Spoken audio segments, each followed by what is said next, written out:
Okay guys, so first things first, we're going to preheat our oven. We're going to pop it on to around 200 degrees, and when our Swiss roll goes in, we're actually going to turn it down to 180. So let's get cracking.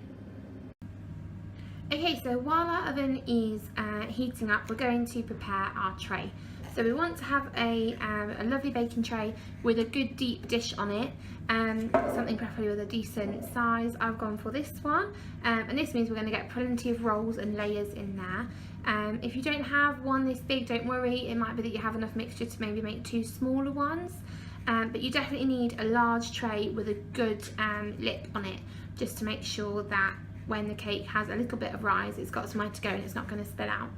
So now we've got our tray, we're going to prep it. Now, as much as I don't like baking parchment paper, I'm going to use it today so we can get a really tight roll on our cake. So what I'm going to do is pop a little bit of butter onto my green doodad that brings me so much joy, and just spread it over the tray. And this is going to stop the parchment paper from slipping when we're putting our cake mix in, because there's nothing worse, I find, than when you're putting your mix in and then your parchment paper moves and the whole thing's ruined. So we'll just put a little bit in there. It doesn't have to be neat or tidy, as long as it's got enough of a good base. Now I have pre-cut my parchment paper, so mine is ready to go, but obviously you will need to do this as well. And what you want to do is push it down into all the corners, and then just fold it over the edges so that it's nice and secure. So this doesn't have to be neat.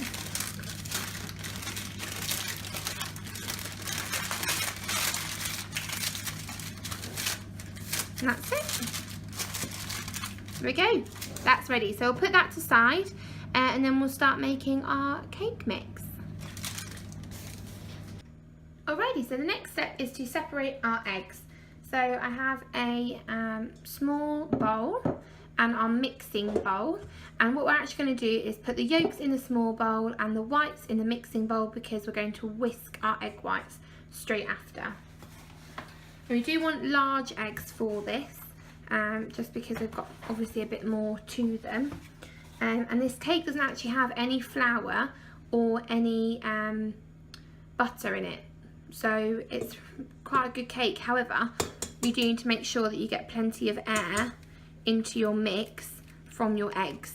So what we're going to do after this is whisk our egg whites, and we're also then going to whisk our yolks with a couple more of our ingredients, and that will really help put all of the air into our cake, so that when they go into the oven and they hit the heat, the air bubbles inside of our mixture from our eggs will expand, and that will be what will make our cake rise.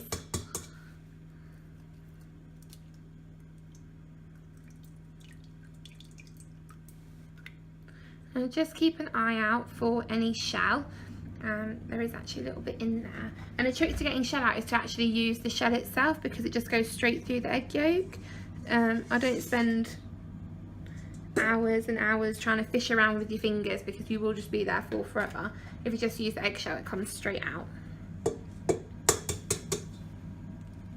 If you're not confident cracking your eggs like this with the eggshell, you can get egg separators. Some people like to crack them into their hands and let the egg white go through their fingers. Personally, that is not for me. I really don't like it, but it's personal preference really. It depends, whatever really makes your life a bit easier. So we've done three more to go.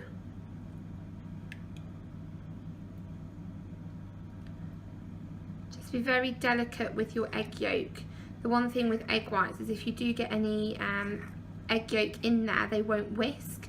So be very, very careful as you are separating your eggs that your egg yolks don't split. Otherwise, you won't be able to get the same whisk from your egg whites that you need.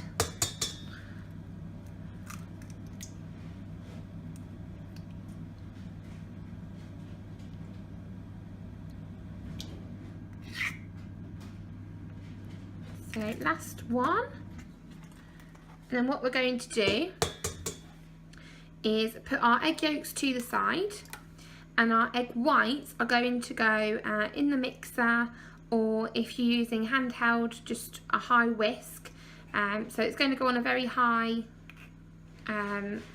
speed, and then we want to whisk it until it's starting to form peaks and ribbons, and then we'll start adding our sugar. So we'll pop these to the side for now, and these are now ready to go in the mixer. Okay, so we've whisked our egg whites. This is what they should look like. So as you can see, they're holding their shape really, really well. And what we're going to do now is gradually add our sugar in while it's whisking, just so it gets really, really well combined. And then we're going to put it to a side and make the rest of the cake mix.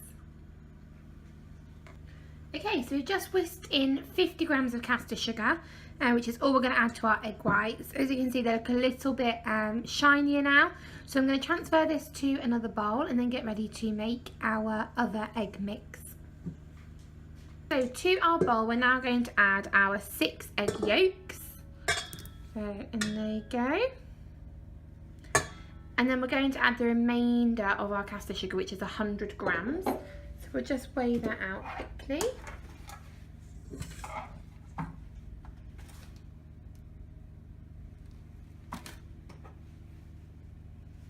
There we go.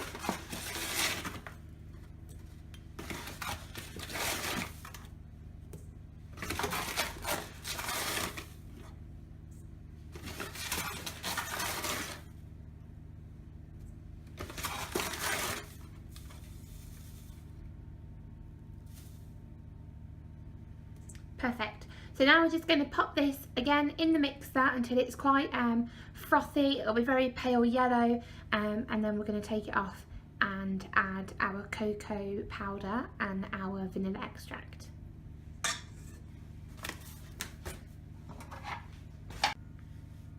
Okay, so we're giving that a big whisk. As you can see, it is quite foamy, quite frothy in there. And now we're going to add our cocoa powder and our vanilla extract. So with our vanilla extract, I never weigh it out, I'm not going to lie. I always just put a splosh in. So I'm just going to put a generous serving in there. And then we want 50 grams of cocoa powder. So we'll just sprinkle some in. A bit more.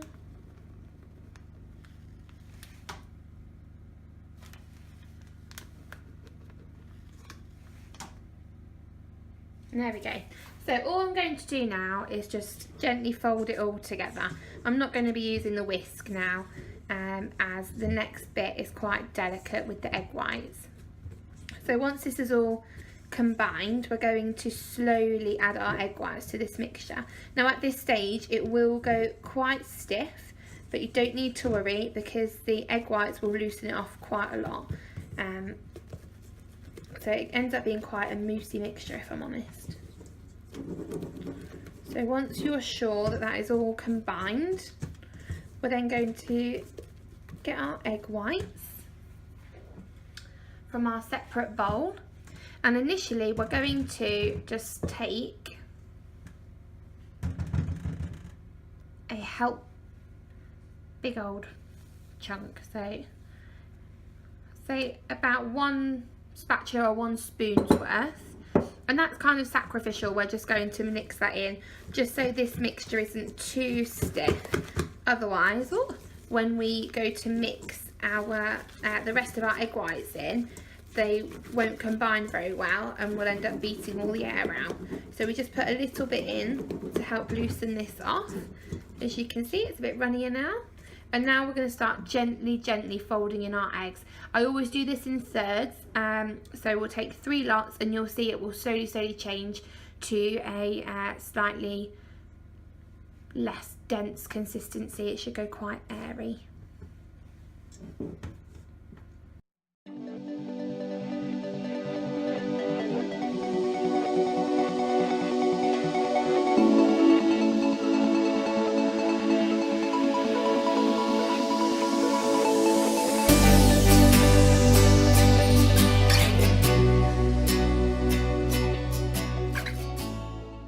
Okay, so there we go. You can see it's all combined. It's a very light, frothy mixture. So all we're going to do now is get our baking tray, transfer it in, and then it's going to go into the oven for between 10 to 15 minutes. But it is a very, very shallow cake, so you've got to keep a close eye on it, otherwise it will catch. And we don't want it to dry out too much, otherwise you won't be able to roll it. Alright, so we've got our tray with our parchment paper. So all I'm going to do is literally just gently scrape it into the tray.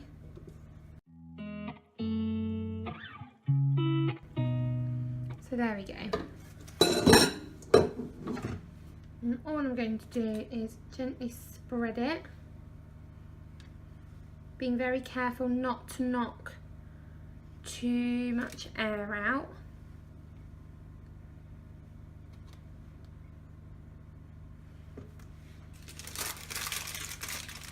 There we go, we're going to pop that in the oven, and then when it comes out we will roll it while it is warm. Okay. Okay, so my cake's just come out of the oven.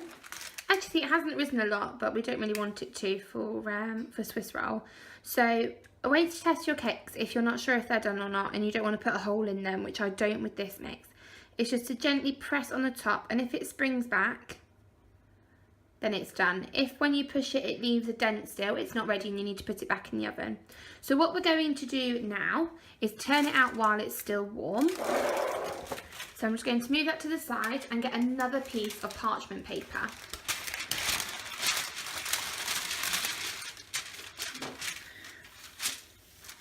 And what we're going to do with this is sprinkle some caster sugar onto it, fairly generously. And then very carefully, we're going to take our cake and flip it onto our other parchment paper. So, and then you want to very, very carefully unpeel it from the original parchment paper. Now don't worry if when you go to take it off, you get some cake stuck to the parchment paper. That is completely normal. And it might be that you haven't left it to cool long enough. So I like to loosen it off on all the edges.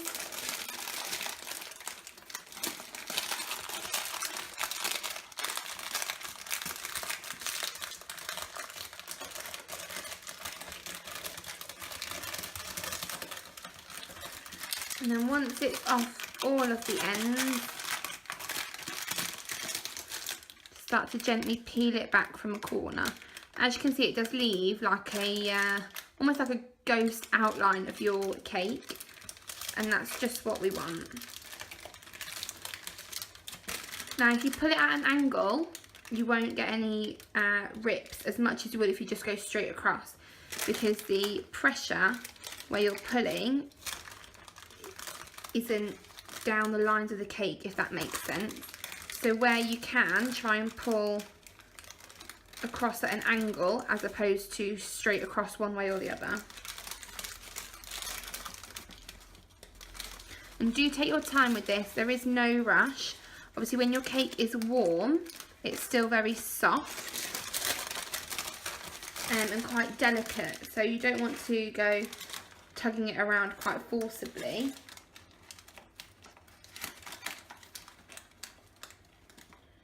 You just want to take your time.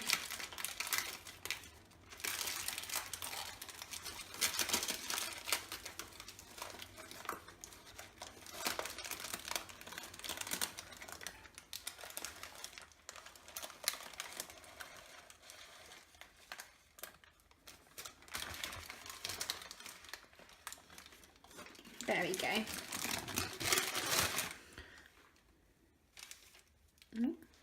Don't worry if bits do come off, like my corner's just fallen off. It's absolutely fine and it's normal. So what we're going to do now is turn it on its side and place a small cut about 2 inches in. Now you don't want to go through your cake. It's almost like a imprint line. or a loosening line, and that's just so you get a really good initial turn, but you don't want to go through your cake mix, otherwise it will just come off.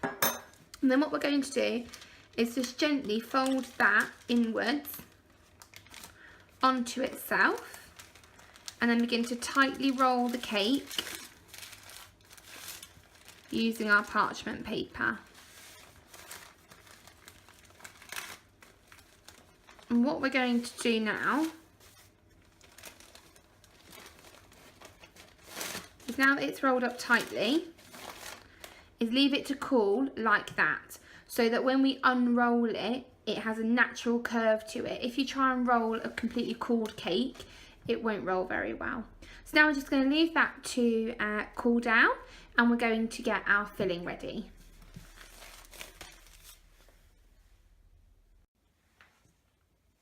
Okay, so to make our filling for our Yule log, we are going to need 225 grams of butter, and the first thing that we need to do is cream that within the mixer, or with a hand whisk or with a spoon if that's what you're working with, just so we get out all the lumps and it's ready to mix with our melted chocolate, which is currently over the stove at the minute. So we're just going to whack this in the mixer now, and once it's all light and fluffy, we'll go on to the next stage. So that's all done now. I've just pulled it off the side with a spatula, and now we need to add 250 grams of icing sugar. I am just going to put all of this in all together. No need to faff about with it.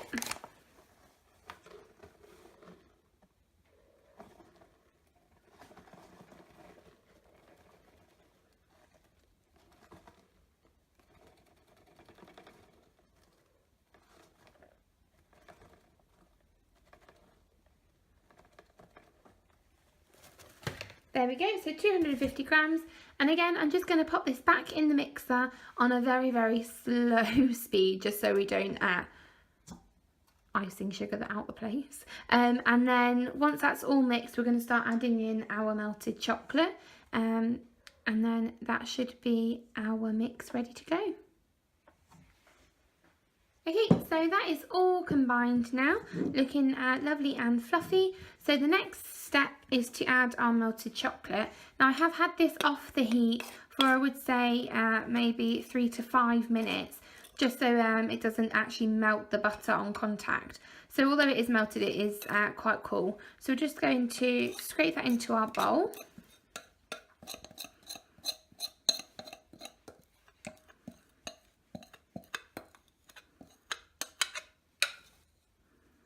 There we go. And just for an extra bit of taste, I'm going to put a splash of vanilla extract in here as well. You don't have to if you don't want to, but I think it just brings it out a little bit. So I'm going to add that in there. So we're going to pop this in the mixer on a medium speed until all the chocolate's combined, and then I'm going to put it on a high speed to just whip it through a little bit, and then that will be ready to go. Okay, so that is all mixed now. As you can see, it is very, very soft. So what I'm going to do is transfer it into another bowl, and then just cling film it over and pop it in the fridge so that it's not quite as soft when we roll it onto our cake. Otherwise it won't hold, and the likelihood is that it will spill out of the sides. So we'll just transfer this over.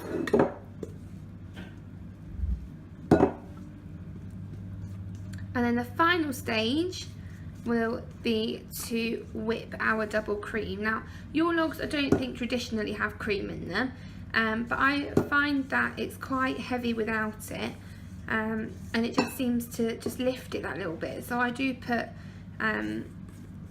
double cream in mine, like whipped cream, but it's up to you. You don't have to, you can skip out that step if you want to. So that's all ready to go. So I'm just going to cling film this, wash this out and whip our double cream up, and then that should have been in the fridge just long enough to give it a little bit of hold, and then we're going to put our cake together. Okay, so our icing and our double cream are ready. So now I'm just going to take the cake and gently unroll it all the way to the end. And what we're going to do now is place our chocolate mixture inside, and we don't want to put too much in. otherwise it will spill as we roll it, as we're going to put cream in as well. So I'm just going to start off with a fairly small amount, and then we'll build it up if we need to. So I'm just going to use my spatula to gently spread it, and you don't want to rush with this, as obviously it's a very, very delicate sponge and we don't want to break it. But then again, don't worry if you do get some small holes, that's completely normal as well. And we're going to cover all of the outside with this icing frosting, so it will get covered anyway, no one will know. So I'm actually going to put a little bit more in here.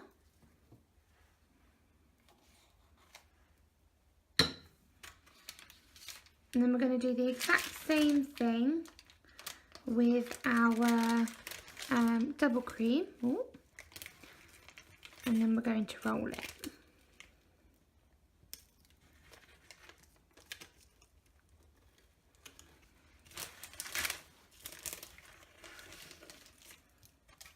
Oh, whoops.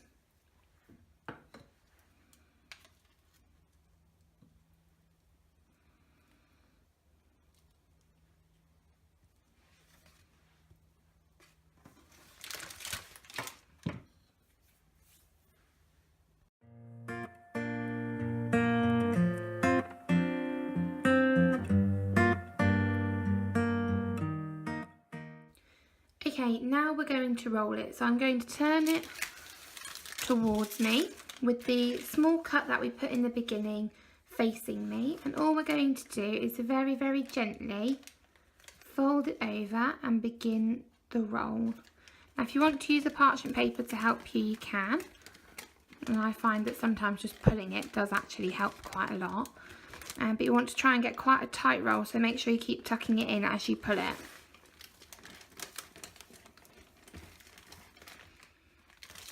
And there we go. That's all rolled now, as you can see. What I'm going to do now is transfer it onto a cooling rack so that we can cover all of the tops and sides with our frosting.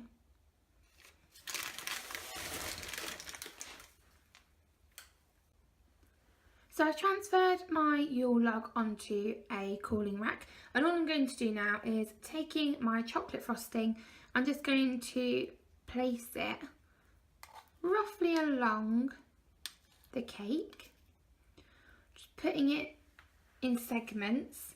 And the reason that I do this is because if you put one big lump on and try and spread it, it can cause your cake to tear. With it being rolled, it's obviously even more delicate now because it's got tension on it. So I like to just kind of gently place it on in different small bits so that I can just kind of in a way join them together instead of trying to pull all the icing across the whole cake.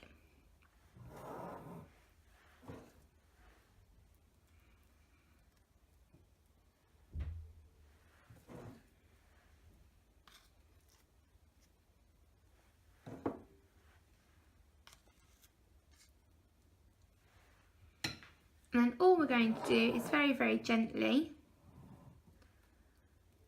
spread the icing.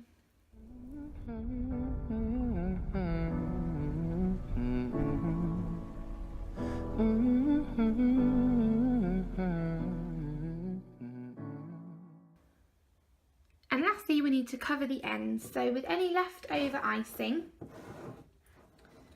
you literally just have to plonk it on there fairly heavily, because you are going to have gaps at the end of your cake, and then just smooth it on.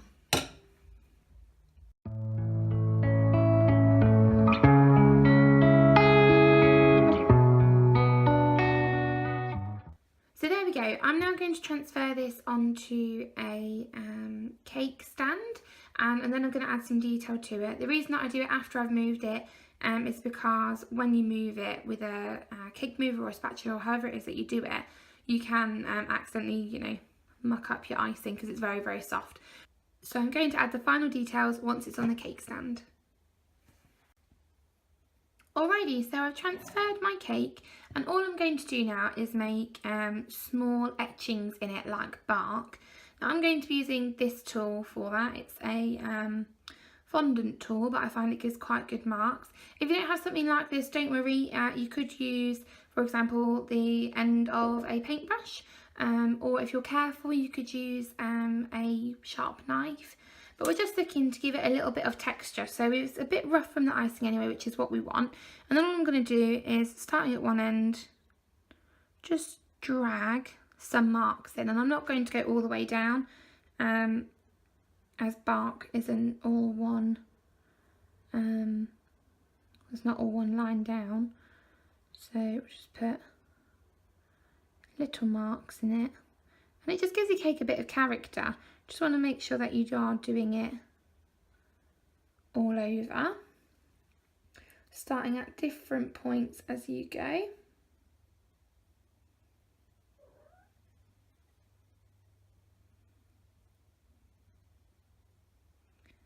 And then what we're going to do to really bring out the detail is just put some icing sugar on it right at the end, and that should really make it kind of pop. I won't be able to show you particularly me doing it, but I will be putting a spiral pattern on the ends of the cake as well.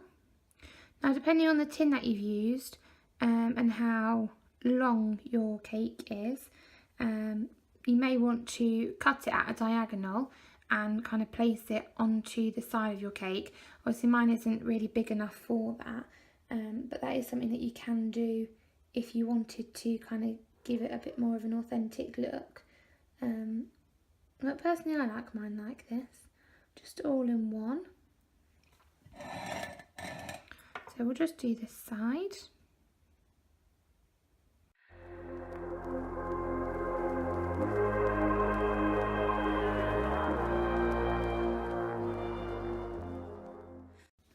So that's all my detail added. You'll probably be able to see it better at the pictures at the end.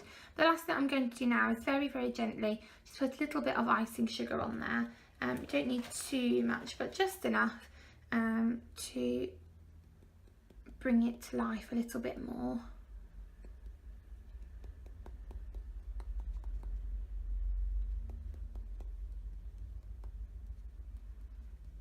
There we go, so that will do it. And then that's kind of it really. I'm going to clean up the cake stand now with a damp cloth, and then that is all done. So I'll put some pictures on at the end. I hope you enjoyed this tutorial, and I look forward to seeing your bakes. Thanks very much guys, bye!